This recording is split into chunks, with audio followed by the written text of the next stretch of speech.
SI గారు మీరు బయటకు వెళ్ళిపోయారు. సెటిల్మెంట్ చేయడానికి అది లోపల ఉంటారా? మా రైతులు వచ్చి ఒక కార్పొరేషన్ చేతిలో మాట్లాడుతూ బయటకు వెళ్ళిపోయారంటే మీరు సమాధానం చెప్తారా? గవర్నమెంట్ లో మేడం మేము ఉన్నది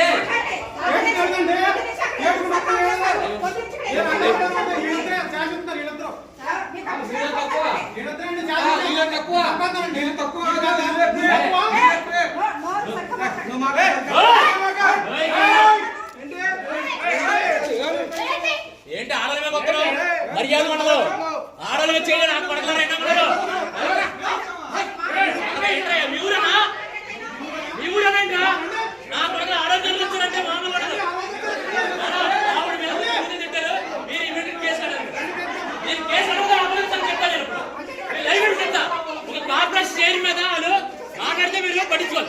నా కొడుకు ఎవరాలు మీరు ఏఎస్పీ గారితో మీరు మాట్లాడా ముందు సరిగ్గా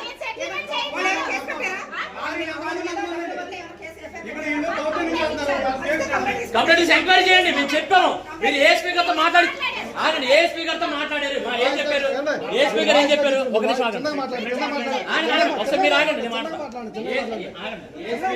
ఏఎస్పీ గారు ఏం చెప్పారంటే ఎవరు నరసింహరావు గారు అంట ఆయన లైన్ లో పెట్టుకొని ఓ మధ్యలో పెద్ద ఇలాంటి చెప్పేది అండి.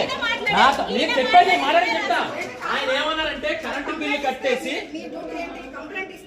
తీసుకోవటం ఎంక్వైరీ చేయడం మీ పని. ఇక్కడ సెటిల్మెంట్ చేయడం కాదు. మేడం మీరు ఆయన పిలిపించండి మేడం. మీరు చెప్పా 2 అగ్రిమెంట్లు అని చెప్పా కాదు. మీకు 2 అగ్రిమెంట్లు ఆ అగ్రిమెంట్ సంబంధాలు అన్నా అతని గురించి డబ్బులు కట్టండి. ఎవడో పనికి వాళ్ళ కూడా చెప్తే మీరు అంటారండి మేడం. నాకు అర్థం అట్లా ఆడెవడో చెప్తుంటే మీరు పిలుపుతున్నారు. మీరు క్లియర్ గా చెప్పలా ఎస్సీ గారు. మీరు వన్ సైడ్ గా లోకల్ వాళ్ళకి ప్రియారిటీ ఇస్తున్నారు. మీరు ఎవరన్నారు? మీరు ఎవరని చెప్పారు? సీఏ గారు చెప్పారు.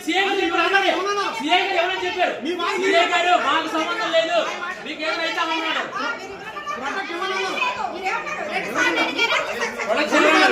ఎవరన్నారు?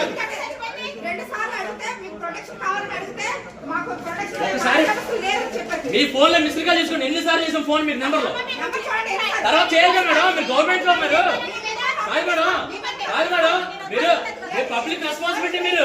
మీరు పబ్లిక్ సర్వీస్ చేయడానికి మీరు ఫోన్ చేయాలి కదా. చూసి చేయాలి. ఎట్లా వెళ్ళి ఎన్ని రోజులు చేయాలి మీరు అంటే మీకు ఆపకంటే గవర్నమెంట్ నెంబర్ అది మీరు చేయాలి కదా.